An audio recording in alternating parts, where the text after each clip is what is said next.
भगवान विष्णु और ब्रह्मा जी को अपनी शक्तियों पर बहुत घमंड था। इस कारण दोनों में युद्ध छिड़ गया। भगवान शिव का ना ही जन्म हुआ है और ना ही उनकी कभी मृत्यु हुई है। भगवान शिव को देवों का देव कहा जाता है। हर वेद और पुराण में भगवान शिव को महाकाल और सृष्टि के निर्माता के रूप में देखा गया है, लेकिन कहीं भी उनके जन्म से जुड़ी कोई बात नहीं कही गई है। भगवान शिव को निरंकार माना जाता है।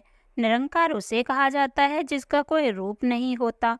माना जाता है कि भगवान शिव ने ही सृष्टि के निर्माण के बारे में सोचा था। इसके बाद उन्होंने भगवान विष्णु को जन्म दिया।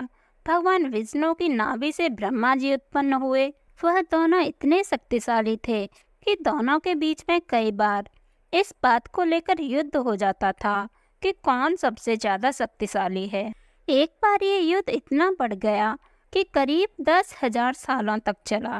दोस्तों, भगवान शिव इस युद्ध को रोकने के लिए इन दोनों के बीच में एक पत्थर के रूप में आ गए। माना जाता है कि इस पत्थर में से बहुत शक्तिशाली ज्वाला निकल रही थी।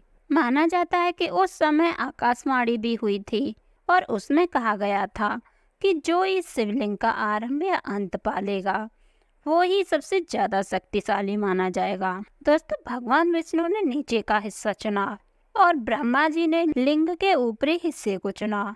और कई वर्षों तक भगवान विष्णु को कोई उपाय नहीं मिला, तो वो भगवान शिव के पास गए और उनसे कहा कि मुझे माफ कर दीजिए, इसका कोई अंत ही नहीं है।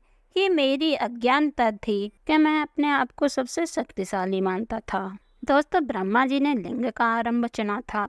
उन्हें आरंभ तो नहीं मिला, लेकिन उन्होंने सोचा कि मैं झूठ बोल दूंगा कि मुझे आरंभ मिल गया है, जिसकी वजह से मुझे सबसे शक्तिशाली घोषित कर दिया जाएगा। ब्रह्मा जी ने इसी तरह से जाकर कहा, लेकिन तभी आकाशवाणी हुई कि ये शिवलिंग है और मेरा कोई आकार नहीं है, मैं निरंकार हूँ। भगवान शिव इसकी सच्चाई जानते थे और उन्होंने भगवान विष्णु को आशीर्वाद दिया और ब्रह्मा जी को श्राप दे दिया। भगवान शिव ने कहा कि ब्रह्मा जी की कभी पूजा नहीं की जाएगी।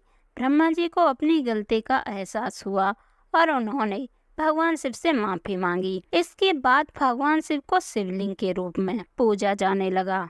शिव कौन है? क्या वे भगवान है या बस एक पौराणिक कथा, या फिर शिव का कोई गहरा अर्थ है जो केवल उन्हीं के लिए उपलब्ध है जो खोज रहे हैं?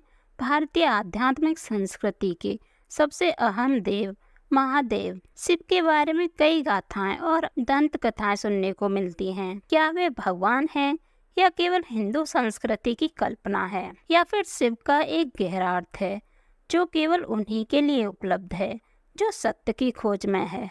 दोस्तों, भगवान शिव की सीख है, काम शुरू करने से ज्यादा महत्वपूर्ण है काम करते रहना। सतर्कता और विनम्रता नहीं होगी तो काम बिगड़ जाएगा। कैलाश का अर्थ है उत्सव।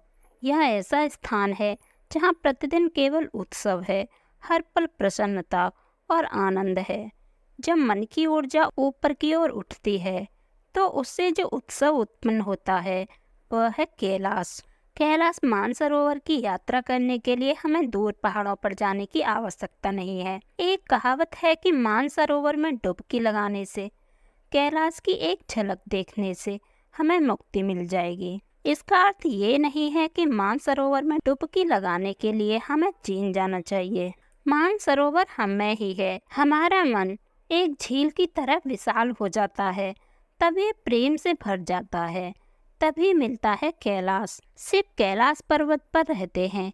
उस समय शांतिपूर्ण अद्वैत चेतना शिव है। एक प्राचीन कथा के मुताबिक ब्रह्मा जी और विष्णु भगवान ने शिवलिंग के मस्तक और पैरों की खोज की थी। ब्रह्मा जी को शिव का मस्तक ढूंढने का और विष्णु जी को शिव के पैर ढूंढने का कार्य सौंपा गया था। सभी देवता इसके आरंभ और अंत के विषय में जानने के लिए उत्सुक थे।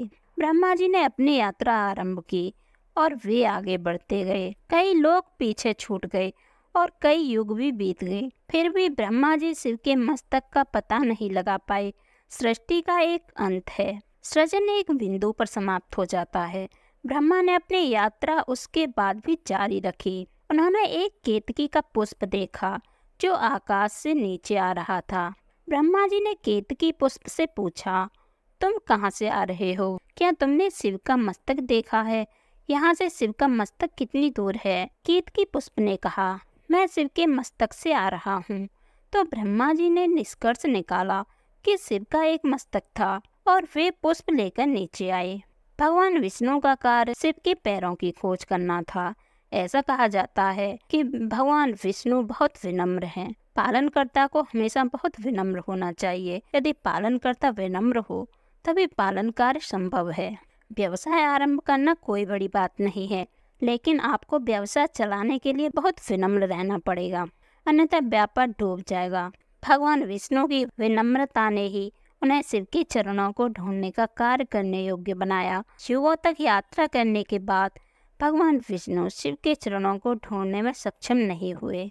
उन्होंने अपनी हार मान ली और वापस आ गए और बोले, मैंने सारे पाताल लोक में खोजा, अतल वितल सुतल तलातल महातल रसातल और पाताल में शिव चरणों को ढूंढने में अक्षम रहा हूँ।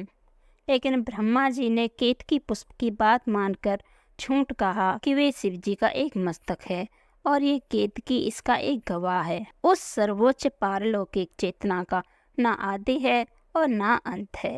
ये शुद्ध आनंद है और इसका कोई आधार भी नहीं है। ये निराधार है। यदि पैर नहीं है तो इसका अर्थ है कि कोई आधार नहीं है। मस्तक न होने का अर्थ है कोई अंत ना होना। जब ब्रह्मा जी ने झूठ बोला तो सभी ने ब्रह्मा जी की पूजा न करने का निर्णय लिया। सबने विष्णु जी की पूजा की। ब्रह्मा जी की पूजा भारत के केवल एक स्थान पुष्कर में की जाती है। दोस्तों, ये तो है शिव के आदि और अंत की खोज की कहानी। शिव की विशाल प्रतिमाओं को खड़ा करने और उन्हें देखते रहने से कोई लाभ नहीं है। इसके पीछे के रहस्य ज्ञान को समझना, अनुभव करना और इस सत्य से अवगत होना महत्वपूर्ण है। गुरु तत्व में शिव तत्व, ब्रह्म तत्व और विष्णु तत्व विद्यमान है। यदि इन तीनों में से एक भी सिद्धांत ना हो तो गुरु तत्व अस्तित्व में नहीं रह सकता। यदि केवल विष्णु तत्व हो तो व्यक्ति राजनेता बनता है, गुरु नहीं। आत्म तत्व शिव के सिद्धांत 5 तत्वों अग्नि, वायु, जल, पृथ्वी और आकाश की भांति विद्यमान है। अगर ये वीडियो आपको अच्छी लगी हो तो वीडियो को लाइक करें, शेयर करें और सब्सक्राइब करना ना भूलें।